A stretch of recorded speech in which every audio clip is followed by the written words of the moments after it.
माहौलियाती तब्दीली की रोकथाम के तई लीड्रान के वादों को लेकर मुतमईन नहीं है क्लाइमेट एक्टिविस्ट। लीड्रान से ठोस इक़दाम के मुतालबे को लेकर फ्राइडे फॉर फ्यूचर से वाबस्ता अफराद ने किया एहतजाज। मुजाहिरीन का कहना है कि लीड्रान इस मसले को हल करने में संजीदा नजर नहीं आ रहे। वाज़ेह हो कि COP 26 इजलास के दौरान आज नौजवानों के तहफ़्फ़ुज़ात को लेकर चर्चा हो रही है। माहौलियाती तब्दीली को लेकर जापान की राजधानी टोक्यो में भी हुआ एहतजाज। पावर प्लांट में कोयले के इस्तेमाल और इस हवाले से दीगर मुल्कों को दी जाने वाली माली इमदाद रोकने का किया मुतालबा। 2030 तक कोयले के इस्तेमाल और बैरूनी फंडिंग को मुकम्मल तौर पर खत्म करने का किया मुतालबा। वाज़ेह हो कि फुकुशिमा जौहरी प्लॉट हादसे के बाद जापान कोयले से चलने वाले 7 नए पावर प्लांट की तामीर की है। कोविड मुखालिफ दवा की मंजूरी का माहिरीन ने किया खैर मकदम। बरतानवी हुकूमत के फैसले को बताया अहम संगे मील। वाज़ेह हो कि वायरल मुखालिफ दवा को मंजूरी देने वाला बरतानिया है पहला मुल्क। अमेरिका और बरतानिया ने मिलकर तैयार की है एंटीवायरल दवा। कंपनी का कहना है कि दवा के इस्तेमाल से कोरोना के साथ ही मोटापे, शुगर और दिल के मरीजों के लिए भी मुफीद साबित होगी ये दवा। लाजमी वैक्सीनेशन ज़ाब्ते को लेकर शिकायतों को दूर करने में जुटा बाइडेन इंतजामिया। नए ज़ाब्ते के तहत सारे ऑफिसेज में 100% वैक्सीनेशन या फिर हर हफ्ते कोविड टेस्ट होगा लाजमी। खिलाफवर्जी करने पर लग सकता है $14,000 का जुर्माना। रिपब्लिकन गवर्नर कर रहे हैं इस फैसले की मुखालफत।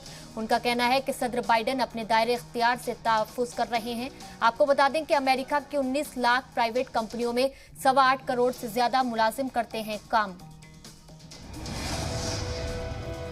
रूस और बेलारूस के दरमियान माशी ताउन को फरोग देने पर हुआ इत्तेफाक। वर्चुअल समिट के दौरान पुतिन और लुकाशेंको ने बाहमी ताल्लुकात को नई सेहत देने का जाहिर किया अज़्म।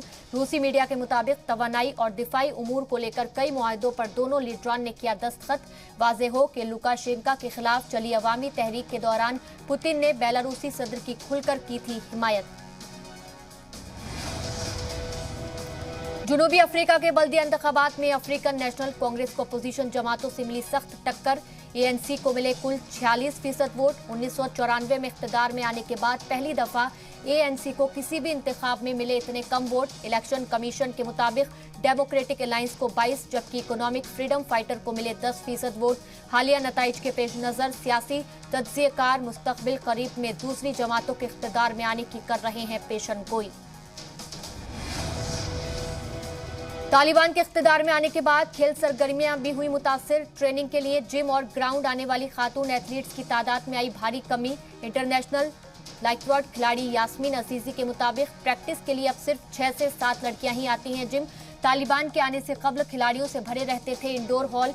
वाज़ेह हो कि अपने पहले दौरे इख्तिदार में भी तालिबान ने खवातीन की खेल सरगर्मियों पर लगा रखी थी पाबंदी।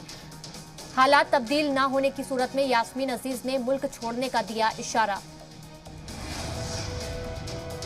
आलमी फौजदारी अदालत की तहकीक पर टिकी वेनेजुएला में हुकूमत मुखालिफ ग्रुप्स की नजर। इंसानियत के खिलाफ जराइम की शिकायत की ICC करेगा जांच। आपको बता दें कि हुकूमत पर सियासी मुखालफिन को कैद और सख्त अजियत देने का है इल्जाम। पिछले दिनों साबिक वजीर दिफा राउल इसाइस बाद्युल की हिरासत में ही मौत हुई थी।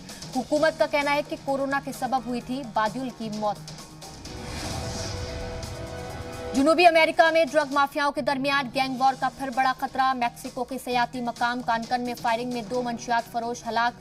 गुज़िश्ता माह एक दीगर सयाती मकाम ट्यूलेम में भी गैंग वार की जद में आने में 2 सयाहों की मौत हुई थी। आपको बता दें कि मैक्सिको के अलावा कोलंबिया में भी ड्रग माफिया की गैंग वार में सैकड़ों अफराद हो चुके हैं हलाक। पेरिस मास्टर्स के क्वार्टर फाइनल में पहुंचे रूस के डेनियल मेडवेडेव। सख्त मुकाबले के बाद अमेरिका के सेबस्टियन कोर्डा को दी 4-6, 6-1, 6-3 से शिकस्त। क्वार्टर फाइनल में फ्रांस के हगो गटसन से होगा मुकाबला। गस्टोन ने स्पेन के कार्लोस अल्कराज पर दर्ज की 6-4, 7-5 से जीत। दूसरे क्वार्टर फाइनल में जर्मनी के अलेक्जेंडर ज्वेरेव और नॉर्वे के कास्पर रूड होंगे आमने सामने।